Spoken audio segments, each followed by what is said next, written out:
नमस्कार, स्वागत है आप सभी का यूट्यूब चैनल पर। तो चलिए फ्रेंड्स, आप कंपटीशन में किसी भी चीज़ की तैयारी कर रहे हो, चाहे शिक्षक भर्ती हो गया, पुलिस हो गया, दरोगा हो गया, सामान्य अध्ययन से तो प्रश्न पूछा ही जाता है और वो भी हिस्ट्री से अगर प्रश्न आए ऐसा तो हो ही नहीं सकता है।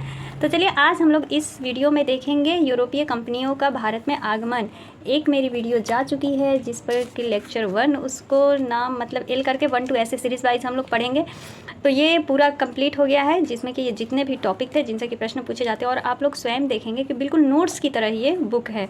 तो जो भी अगर भाई बहन लेना चाहते हैं तो वो ले सकते हैं घर में पढ़ने के लिए, क्राउन सामान्य ज्ञान, वरना मैं तो करवा ही रही हूँ डेली। और आज हम लोग इस टॉपिक को ख़त्म कर देंगे पूरा इस वीडियो में। तो चलिए बिना देरी किए हुए बढ़ते हैं हम लोग अपने टॉपिक की तरफ। चलिए शुरू करते हैं हम लोग यूरोपीय कंपनियों का भारत में आगमन। देखिए, भारत में यूरोपीय वाणिज्यिक कंपनियों का आगमन कब होता है तो 15वीं शताब्दी के उत्तरार्ध में हुआ था। लाइन से उनको देखिए, आगमन का अलग है, मतलब जो सीरीज वाइज अगर पूछ लेता है तो आगमन का लाइन अलग है और जो प्रथम फैक्ट्रियाँ होती है उसमें बस ये 2 बदल जाते हैं, मतलब ऊपर नीचे इन लोगों का सीरीज हो जाता है।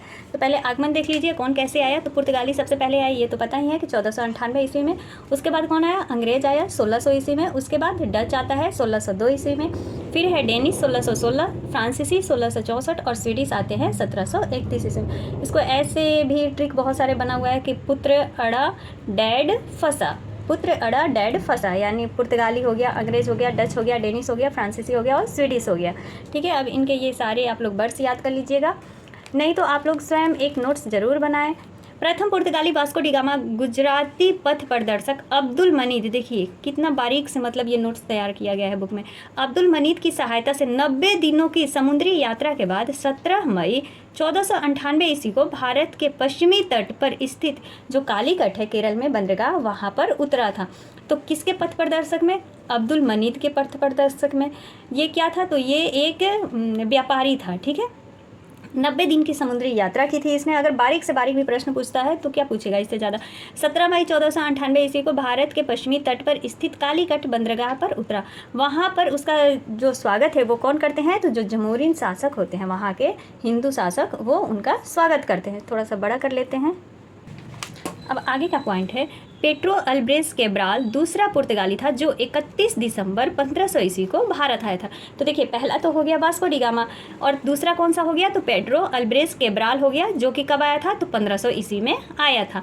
1502 ईस्वी में वास्को डी गामा पुनः आता है। अगर पुनः के बारे में पूछ ले कि दोबारा वास्को डी गामा कब आता है तो 1502 ईस्वी में आता है। नेक्स्ट है हमारा कि फ्रांसिसो डी अल्मीडा 1505 से 1509 तक जो रहता है, प्रथम पुर्तगाली गवर्नर के रूप में आता है। देखिए, प्रथम पुर्तगाली गवर्नर कौन आता है गवर्नर के रूप में, तो फ्रांसिस्को डी अल्मीडा। अल्मीडा जो है वो प्रथम पुर्तगाली गवर्नर के रूप में 1505 ईस्वी में भारत आता है। और उसने भारत में कौन सी नीति अपनाई है, तो ब्लू वाटर पॉलिसी, यानी शांत जल की नीति अपनाया था। कौन, तो फ्रांसिस्को डी अल्मीडा, जो कि पुर्तगाली का प्रथम गवर्नर था। दूसरा गवर्नर कब आता है तो 1509 ईस्वी में आता है, जिसका नाम क्या है, अल्फांसो डी अल्बुकर्क। फ्रांसिस्को पहला रहता है और अल्फांसो कौन सा रहता है, तो दूसरा रहता है, डी अल्बुकर्क। नाम भी अजीब अजीब है। वह भारत में आया और पुर्तगाली शक्ति का वास्तविक संस्थापक माना जाता है। जैसे वास्तविक संस्थापक पूछ ले कि कौन माना जाता है तो कौन माना जाएगा, दूसरा जो आता है गवर्नर भारत में बन करके वो माना जाएगा, अल्फांसो डी अल्बुकर्क। आगे उसने कोची को अपना मुख्यालय बनाया। किसको मुख्यालय, तो कोची को अपना मुख्यालय बनाया। 1510 ईस्वी में उसने बीजापुर के शासक यूसुफ आदिल शाह से गोवा को छीन लिया। कब छीना, तो 1510 ईस्वी में। नेक्स्ट है हमारा कि बुकर्क जो है वो 1511 ईस्वी में दक्षिण पूर्व एशिया की महत्वपूर्ण मंडी मलक्का पर नियंत्रण स्थापित कर लेता है। महत्वपूर्ण जो मंडी रहती है कहाँ पर, तो मलक्का पर क्या कर लेता है, अपना नियंत्रण स्थापित कर लेता है। 1515 ईस्वी में फारस की खाड़ी स्थित हरमुज पर उसने अधिकार कर लिया। देखिए, 1515 में कहाँ पर कर लेता है, तो हरमुज पर जो फारस की खाड़ी है, और 1511 ईस्वी में मलक्का पर नियंत्रण स्थापित कर लेता है।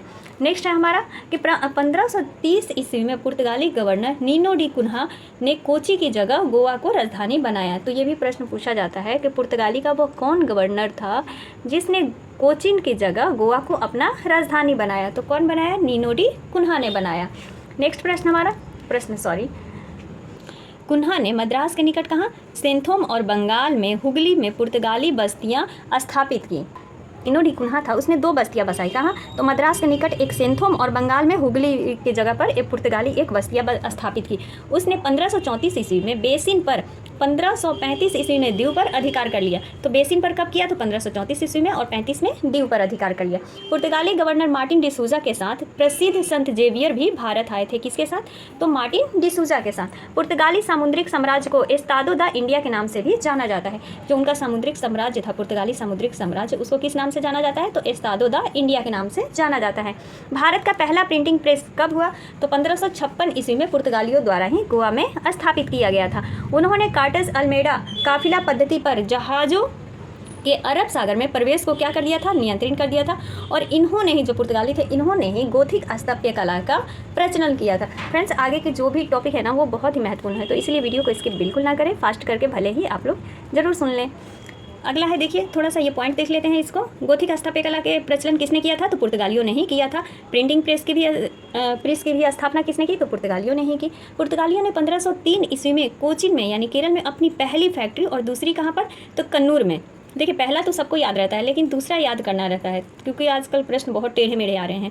तो 1505 ईस्वी में कन्नूर में दूसरी फैक्ट्री स्थापित की। किसने? पुर्तगालियों ने। उन्होंने ही तंबाकू की खेती के बारे में भारतवासियों को अवगत करवाया।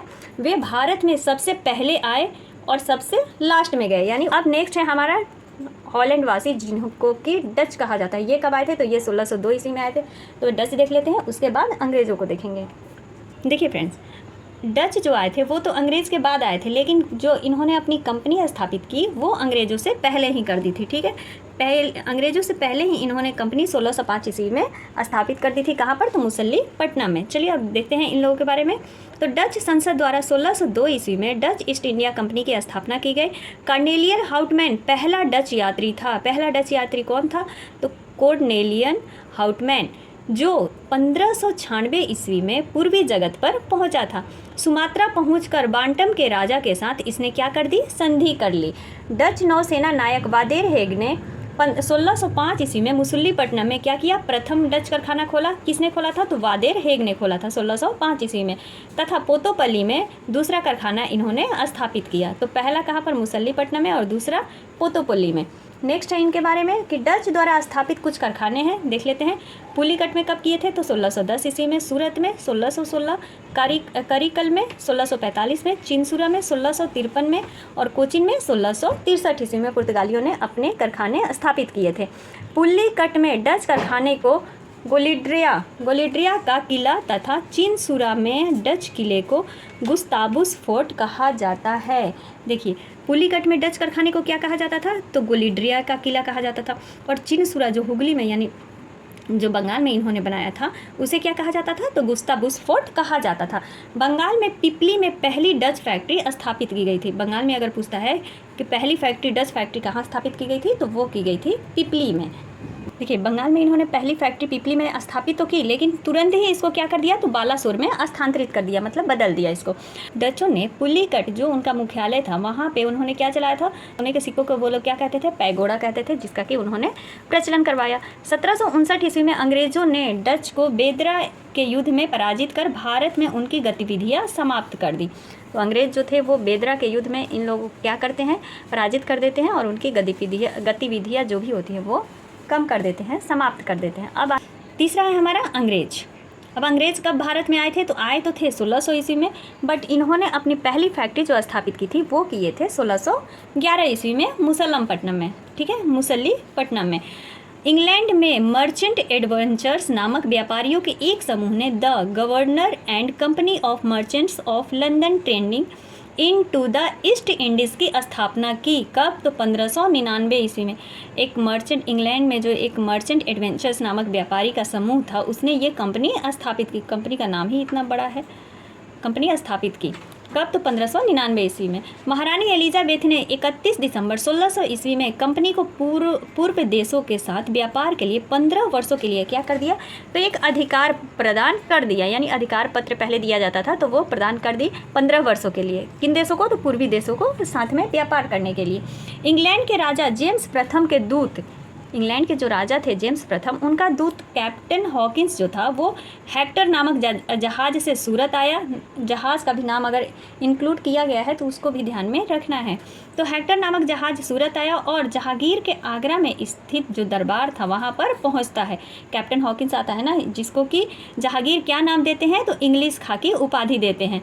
जो कि फ़ारसी में उनसे बात करता है ना, तो इससे वो खुश हो जाता है। कौन? जहांगीर खुश हो जाते हैं और उसे इंग्लिश खां की उपाधि भी देती है और 400 का मनसब भी देते हैं। ठीक है, तो ये पॉइंट याद रखना है इनसे। पूर्वी तट पर अंग्रेज़ों ने भारत में अपनी प्रथम कोठी देखिए 1611 ईस्वी में मुसल्लीपट्टनम में स्थापित की। 1611 ईस्वी में कैप्टन मिडंटन, कौन कैप्टन है? मिडंटन ने स्वालिली में पुर्तगालियों के जहाजी बेड़ों को परास्त किया।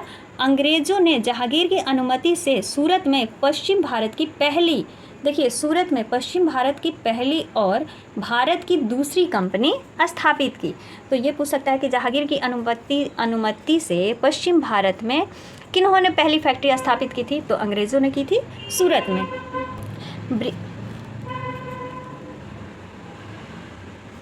नेक्स्ट पॉइंट कि ब्रिटेन के राजा जेम्स प्रथम, वहाँ पर क्या था? इंग्लैंड के राजा जेम्स प्रथम का दूत आया था कैप्टन हॉकिंस, और यहाँ पर ब्रिटेन का राजा जेम्स प्रथम के दूत के रूप में कौन आता है? सर टॉमस रो आता है। कब? तो 1615 ईस्वी में भारत आया और जहांगीर के दरबार में वो भी आता है। किसके दरबार में? तो जहांगीर के दरबार में आता है।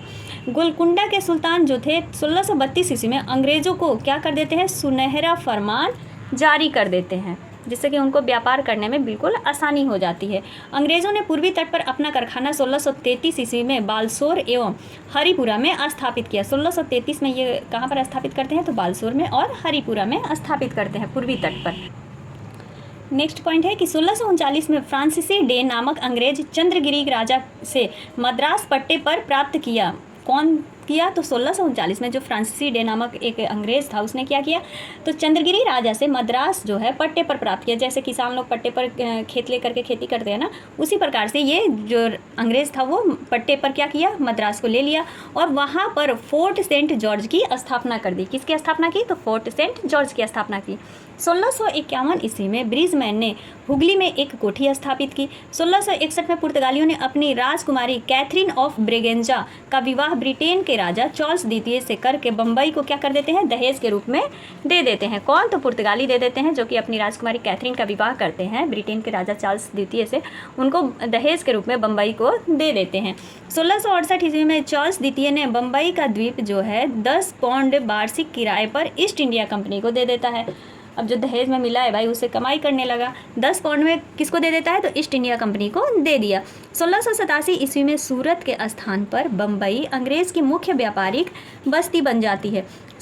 1669 ईस्वी में सर जॉर्ज ऑक्सजेन के उत्तराधिकारी के रूप में जेराल्ड ऑगियर सूरत का प्रेसिडेंट और बम्बई का गवर्नर बना। वह बम्बई शहर का संस्थापक माना जाता है। बम्बई शहर का संस्थापक कौन था? तो जेराल्ड ऑगियर था। बंगाल के सूबेदार शाह सूजा ने 1651 ईस्वी में अंग्रेज़ों को व्यापार करने का क्या कर देते हैं? विशेष अधिकार प्रदान कर देते हैं, जिसे क्या कहा जाता है? तो निशान कहते हैं। इसे क्या कहते हैं? निशान कहते हैं। बंगाल के सूबेदार अजीम उस शान ने 1698 ईस्वी में अंग्रेज़ों को 3 गांव का नाम याद कर लीजिए कि जो बंगाल का सूबेदार था अजीम उस शान, उसने 1698 में अंग्रेज़ों को कितने गांव देते हैं? कौन कौन से? तो 3 गांव देते हैं, सूतानाती, कालीकता और गोविंदपुर की जमींदारी प्रदान कर देते हैं। जब वो अंग्रेज़ों को जमींदारी प्रदान कर देते हैं तो जिसके बदले उन्हें क्या करना पड़ता है? तो जो गाँव के मालिक होते हैं उनको 1200 रुपये देने पड़ते हैं। जब चरलॉक ने बंगाल के इन 3 गाँवों को मिलाकर आधुनिक कलकत्ता की नींव रखी तथा फोर्ट विलियम का निर्माण किया, जिसका पहला प्रेसिडेंट सर चार्ल्स अय्यर था। तीनों गांव को मिलाकर के क्या किया? एक आधुनिक कलकत्ता की नींव रखी, जिसको कि फोर्ट विलियम का निर्माण किया उसमें, और जिसका पहला प्रेसिडेंट सर चार्ल्स अय्यर था। 1700 ईस्वी में यह पहला प्रेसिडेंट नगर घोषित किया गया। कब? तो 1700 ईस्वी में यह पहला प्रेसिडेंट नगर घोषित किया गया, जो सन 1774 ईस्वी से 1911 ईस्वी तक ब्रिटिश भारत की राजधानी रही। अरे बाप रे, जो ये 3 गांव मिला करके जो आधुनिक कलकत्ता बनाए थे ना, वहीं रहा ब्रिटिश भारत की राजधानी 1774 से 1911 ईस्वी तक। देखिए इन लोगों की फैक्ट्रियाँ थी ये कुछ। सबसे पहले पुर्तगाली अपना फैक्ट्री स्थापित करते हैं कोचिन यानी केरल में 1503 ईस्वी में। उसके बाद आते हैं डच मुसल्लीपट्टनम। देखिए आने का क्रम बस अंग्रेज़ और डच इनको ही क्रॉस कर देना है। अगर आने के बारे में पूछे कि कब आते हैं लाइन से सीरीज से, तो अंग्रेज़ पहले आएंगे डच से। लेकिन कंपनी में अगर पूछ लेता है कि प्रथम फैक्ट्रियाँ मतलब किन्होंने पहले स्थापित की, तो पुर्तगाली, डच, फिर अंग्रेज़, फिर डेनिश और फिर फ्रांसीसी। अब हमारा टॉपिक है फ्रांसीसी। देखिए फ्रेंड्स, मैं पीडीएफ से पढ़ाने में असमर्थ हूँ, क्योंकि अकेले सब कुछ करना पड़ता है, एडिट भी करना है, हर चीज़ करना है, तो उतना टाइम नहीं मिल पाता है। तो इसीलिए प्लीज़ आप लोग बुक से ही पढ़ लीजिए और सपोर्ट कीजिए। देखिए आगे देखिए, फ्रांस के सम्राट लुई 16वां के मंत्री काल्वर्ट द्वारा 1664 ईस्वी में फ्रेंच ईस्ट इंडिया कंपनी की स्थापना हुई, जिसे कंपेस देश इंडसे ओरिएंटल कहा गया। इतना ये नाम कहा गया। फ्रांस का जो सम्राट था लुई 16वां, उसके मंत्री के द्वारा ही ये क्या किया गया था, तो फ्रेंच ईस्ट इंडिया कंपनी की स्थापना की गई थी 1664 ईस्वी में, जिसे क्या कहा जाता है, तो कंपेन डेस इंडेस ओरिएंटलेंस कहा गया। फ्रैंको कैरो ने 1668 ईस्वी में सूरत में अपने पहले व्यापारिक कारखाने की स्थापना की तथा दूसरा कंपनी कहाँ, मुसल्लीपट्टनम में स्थापित किया। पहला कहाँ पर किया था, पहला का नाम याद रख लीजिए सूरत, और दूसरा मुसल्लीपट्टनम। 1673 ईस्वी में फ्रांसीसी मार्टिन ने वाली कोडापुरम में मुस्लिम सूबेदार शेर खा लोदी से पर्दुचेरी नामक एक गांव प्राप्त किया, जो आगे चल के पौंडीचेरी के नाम से, जो कि हमारा केंद्र शासित प्रदेश है, पौंडीचेरी के नाम से जाना गया। डचों ने पौंडीचेरी को छीन लिया, लेकिन रिजविक की संधि के बाद उसे पुनः क्या कर दिया, फ्रांसीसियों को लौटा देते हैं। तो अगर प्रश्न पूछता है कि डचों ने पौंडीचेरी को छीन करके किस संधि के द्वारा पौंडीचेरी को पुनः फ्रांसीसियों को लौटा देते हैं, तो रिजविक संधि के द्वारा। बंगाल के मुख्य फैक्ट्री चंद्रनगर में थी, फ्रांसीसी किसकी, तो फ्रांसीसियों की। ठीक, फ्रांसीसियों ने 1721 ईस्वी में मॉरिशस, 1725 में मालाबार में स्थित माही तथा 1739 में करिकाल पर अधिकार किया था। 1742 ईस्वी में डुप्ले गवर्नर बना। वह भारत में फ्रांसीसी साम्राज्य स्थापित करना चाहता था। अंग्रेजों और फ्रांसीसियों के बीच कर्नाटक क्षेत्र में कुल कितने युद्ध हुए थे, तो 3 युद्ध हुए थे। किनके बीच, तो फ्रांसीसियों और अंग्रेजों के बीच, जिसे कि आंग्ल फ्रांसीसी युद्ध यानी कर्नाटक का युद्ध भी कहा जाता है।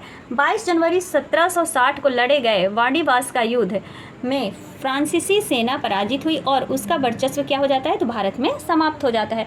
इस युद्ध में जनरल आयरकुट ने अंग्रेजी सेना का नेतृत्व किया था। अब इनके तीनों युद्धों को हम लोग देख लेते हैं कि कौन कौन सी संधि के द्वारा ये तीनों युद्ध समाप्त किए गए। प्रथम कर्नाटक युद्ध कब हुआ था, तो 1746 से 48 के बीच हुआ था। और किस संधि के द्वारा इसे समाप्त किया गया, तो एला सापेल 1748 ईस्वी में जो कि ये संधि हुई। और इसमें परिणाम क्या हुआ कि इसमें जो फ्रांसीसी थे वो विजयी हुए थे। द्वितीय कर्नाटक युद्ध कब हुआ, तो 1749 से 1754 तक हुआ। इसमें कौन सी संधि हुई थी, तो पौंडीचेरी की संधि 1755 में हुई। और इसमें विजयी कौन रहा, तो अंग्रेजों का प्रभाव इसमें सबसे ज़्यादा बढ़ा। तृतीय कर्नाटक युद्ध 1756 से 63 तक था। पेरिस की संधि इसमें हुई, तो पेरिस की संधि से पूछता है ना कि कब हुई थी, तो 1763 ईस्वी में हुई थी। और वाडीवास के युद्ध के बाद फ्रांसीसी निर्णायक रूप से यहाँ पर क्या हो जाते हैं, तो पराजित हो जाते हैं। तो आज हम लोग कौन से टॉपिक देख लिए, आज के लिए बस इतना ही। आज इस चैप्टर में हम लोग यूरोपीय कंपनियों का जो भारत में आगमन रहता है उसके सारे पॉइंटों को देख लिए। तो अगली टॉपिक हमारी क्या होगी, तो अगली टॉपिक हमारी जो होगी वो होगी नवीन स्वतः राज्य, जो राज्य बने थे ना, जिनसे कि प्रश्न अगर नहीं पूछता है तो इसको हम लोग इग्नोर कर देंगे। लेकिन टीपू सुल्तान, इन सब से जो प्रश्न पूछता है, जो मेन टॉपिक होगा, पॉइंट होगा, उसको अगली वीडियो में हम लोग देखेंगे। मिलते हैं अगले वीडियो में, तब तक के लिए आप सभी का दिल से धन्यवाद। Thank you.